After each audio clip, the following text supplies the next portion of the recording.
While the recent Pokémon Conference showcased plenty of projects for the franchise, it didn't exactly go into a lot of detail. In fact, the only gameplay footage we got was for the reveal of the Pokémon Masters mobile game, and even then, we don't really know what it's going to be like. All we've been told is that it'll feature characters from across the entire series. In all likelihood, it's probably going to be a gacha-style game in the same vein as Fire Emblem Heroes, but even that's not a complete guarantee yet. So we thought we'd break out the old analysis machine to take a closer look at what is there, along with any secrets and hidden details it can find. So, let's begin. The trailer and game begins with a greeting from Blue, who welcomes us to the world of Pokémon Masters. Considering the blank void behind him, he likely takes the role of a professor, guiding players through the game, or at least introducing them to the basic concept.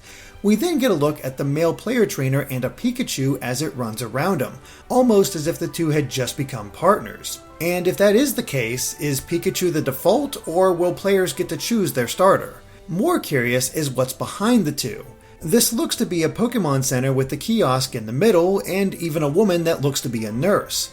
There's even 6 spots for Pokeballs to be placed and healed behind her.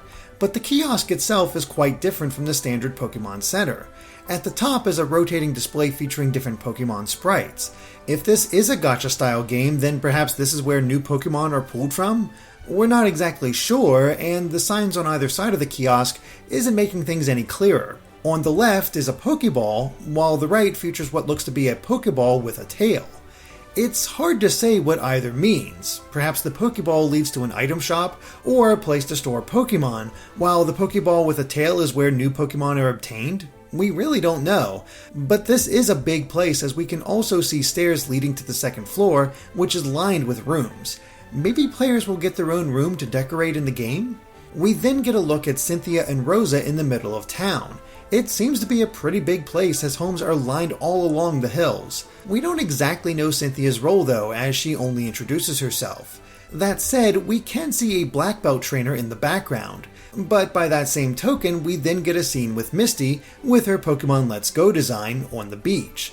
She's also joined by her Starmie as she excitedly says that she wants to help.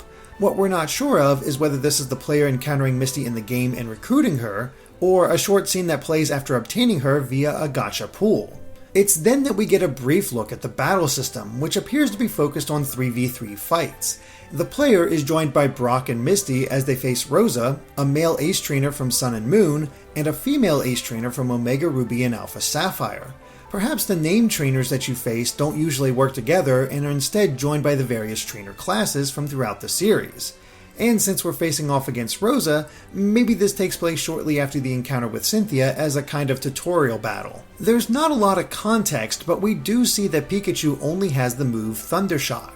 That said, there does seem to be space for 2 more options. Could these eventually be filled by other Pokemon on your team, or will Pikachu learn more moves as it's trained? There's also a spot for potions, though only 2 can be held at this time. It's likely that this will be expanded as you progress through the game. The center icon shows the Pokemon's type, though we're not exactly sure what the number 1 beneath it means. Could it be Pikachu's level?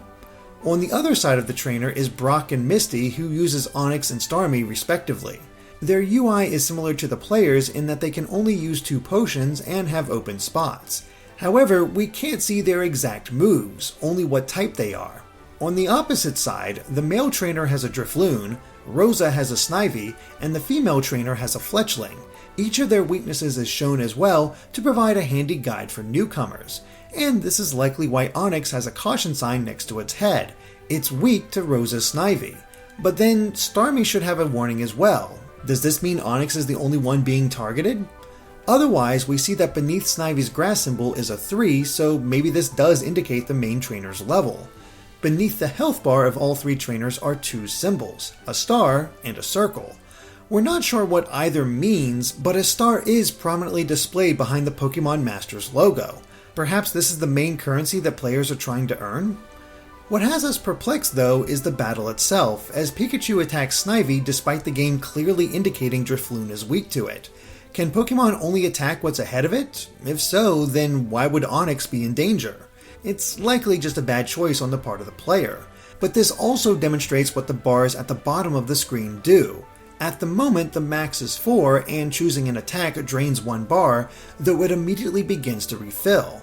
Does this determine how fast a player can attack? Or it could limit how strong of an attack you can do. After all, we see the same blue bar above the Thundershock attack, indicating how many bars it requires. This could also tie into the next scene where we see Brock perform a special move called the Rock Solid Rock Slide against a Ponyta. Maybe every bar is drained in order to unleash these attacks. We're not sure exactly, but it is cool to see Brock in his classic red and blue pose while rocking those abs. And even the Pewter City gym is shown before the animation begins, making for a nice touch. The trailer ends with the key art from the game, which features Brock and Onyx, Lance and Dragonite, Cynthia and Garchomp, Rosa and Serperior, Diantha and Gardevoir, Steven Stone and Metagross, and Red and Mega Charizard X. It's interesting though that Rosa has a Serperior here, as it was only a Snivy in the gameplay. This likely means, unsurprisingly, that Pokemon can evolve in Pokémon Masters. There's also been a slight change to Red's design, as his hat now features a blue flame pin rather than a leaf, indicating his relationship with Charizard. We also get a look at both the male and female player-trainer designs, who both have a device at their side, which looks to be a cell phone version of the Rotom Dex. Maybe Rotom will offer up advice throughout Pokémon Masters after Blue's introduction. There's still a ton we don't know about Pokémon Masters though. While we've been provided a taste of key moments and characters, how they fit together is still a mystery. But the potential is there that this could be a massively addictive mobile game for those who love all the trainers from throughout Pokémon's history. We actually discussed its possibilities with Chugger Conroy, so if you haven't watched that yet, be sure to check it out. And of course, let us know if we missed anything in the comments. Thanks for watching, and be sure to subscribe to GameXplain for more on Pokemon and other things gaming.